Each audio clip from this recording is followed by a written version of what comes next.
কিছু কিছু পুরুষেরা একজন স্ত্রীকে নিয়ে সংসার চালাতে হিমশিম খেয়ে যায়। বছরে 2টা 3 পিস দিয়ে স্ত্রী বছর পার করে দেয়। হাজারবার বলার পর একটা ফ্যান লাভলি কিনে এনে দেয়। স্ত্রীর তো চাহিদা বলতেই নাই, তারপরও তার সাথে বনিবনা হয় না।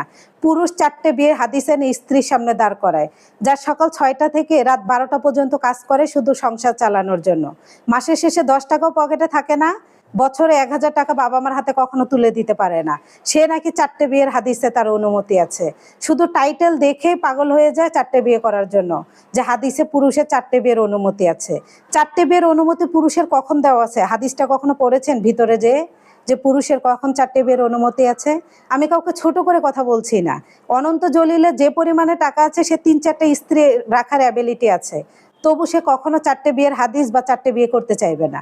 অনন্ত জলিল তার স্ত্রীকে যেভাবে ট্রিট করে, যেভাবে আগলে রাখে, হাজারে একটা পুরুষও পারবে না, তবুও সে কখনো 4টে বিয়ে করতে চাইবে না। কিন্তু আমাদের মতো মধ্যবিত্ত ফ্যামিলির ছেলেরা, যার একজন স্ত্রী পালতেই মাথার ঘাম পায়ে পড়ে, সে 4টে বিয়ের অনুমতি চায়। 4টে বিয়ে আপনি করবেন ভালো, আগে পুরোপুরি টাকায় হাদিস শোনেন, তারপর 4টে বিয়ের অনুমতি নিয়ে যেয়ে স্ত্রীর সামনে দাঁড় করাবেন।